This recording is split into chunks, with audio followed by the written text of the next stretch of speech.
Hey everyone, and welcome to today's Explainer.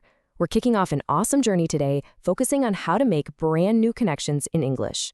Whether you're traveling the world, starting a new job, or just trying to make a new friend, we're breaking down the absolute essentials. We'll be looking at greetings, how to ask the right questions, and eventually writing your very first introduction. Here is our roadmap for today. First, we'll look at first encounters, then countries and nationalities, followed by question words, and finally, writing your own introduction. Let's get right into it. Okay, part 1, first encounters. Basically, how to say hello. So, tone is literally everything when you're meeting someone. Think about it. Meeting a boss is totally different from greeting a friend, right? For instance, saying "how do you do" is highly formal. It's perfectly suited for a professional introduction or business setting. On the flip side, saying "what's up" is super casual. You'd use that with a buddy to just see how things are going. It all comes down to knowing exactly who is standing in front of you and matching that tone. Now, you've probably heard the classic textbook introduction. Hello, my name is John. What is your name? And the response, Hi, John, my name is Jane. Pleased to meet you. What's really interesting here is those little polite additions, like pleased to meet you. They are absolutely crucial. If you drop them, depending on your tone of voice, you might accidentally come across as a bit rude. So always aim to be as polite as possible, especially during that very first encounter. I actually want you to practice this right now. Seriously, try saying, hello, my name is, out loud. Say it to the mirror, say it to your pet, whatever works. The secret to learning a language is actually speaking it out loud. And remember, when you introduce yourself, follow it right up with nice to meet you. It just wraps your greeting up into a perfect, friendly little package. Moving right along to section 2, countries and nationalities.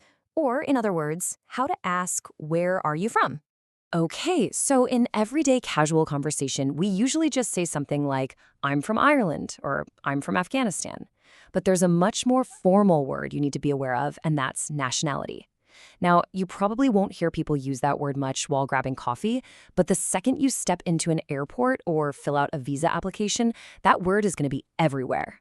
Now, pay attention to how the ends of these words change depending on if we're talking about the country itself, the person's nationality, or the language they speak.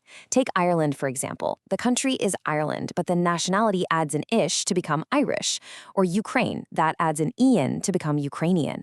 Sometimes the language is the exact same word as the nationality, like Ukrainian, but other times it's completely different. Like in Afghanistan, the nationality is Afghan, but the languages spoken are Dari or Pashto. It's like a little puzzle. Well, here's a fun fact for you to keep things interesting. Words for nationalities can actually be pretty sensitive to global politics and geography. For example, back in 2021, the country of Turkey officially changed its spelling and pronunciation to Turkiya, even though the nationality is still Turkish. And if you travel to South or Central America, you'll find that locals often prefer to call people from the US North American. Why? Because everyone on those continents considers themselves American too. It really just goes to show how deeply language is tied to our geography and identity. All right, section 3, the essential question words. We call these the WH words. These 6 little words are basically your skeleton keys for unlocking any conversation. Who asks about a person, like who is your best friend? Where is for a place, so where is the library? When unlocks time, such as when do the shops open? Why demands a reason, and you'll usually answer that with because. What is for specific things, like what is your name? And finally, which is used when there's a choice to be made, like which do you prefer, coffee or tea? Now, the word how can be a little tricky, especially when deciding between how much and how many. This is a super common stumbling block.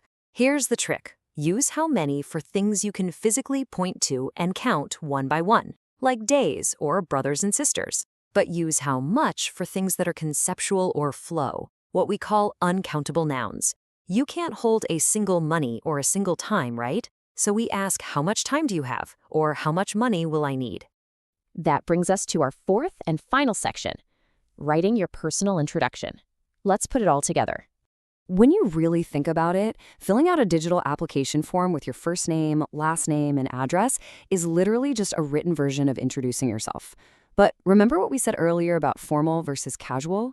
Forms are highly formal. They definitely don't want your nickname. They want your official first and last name, and usually your official nationality. So, here is a little homework assignment for you. I want you to proudly write an 80-word introduction about yourself. Keep your sentences short and sweet, and obviously don't share anything too private. Just start simple. State your name, your country, and your nationality. Tell us what languages you speak. You can even add what you're hoping to learn and wish people good luck. You don't have to write perfectly complex sentences. Just be clear and be friendly. To wrap up today's explainer, I want to leave you with a question. Language is meant to be used, right? So who will you bravely introduce yourself to tomorrow?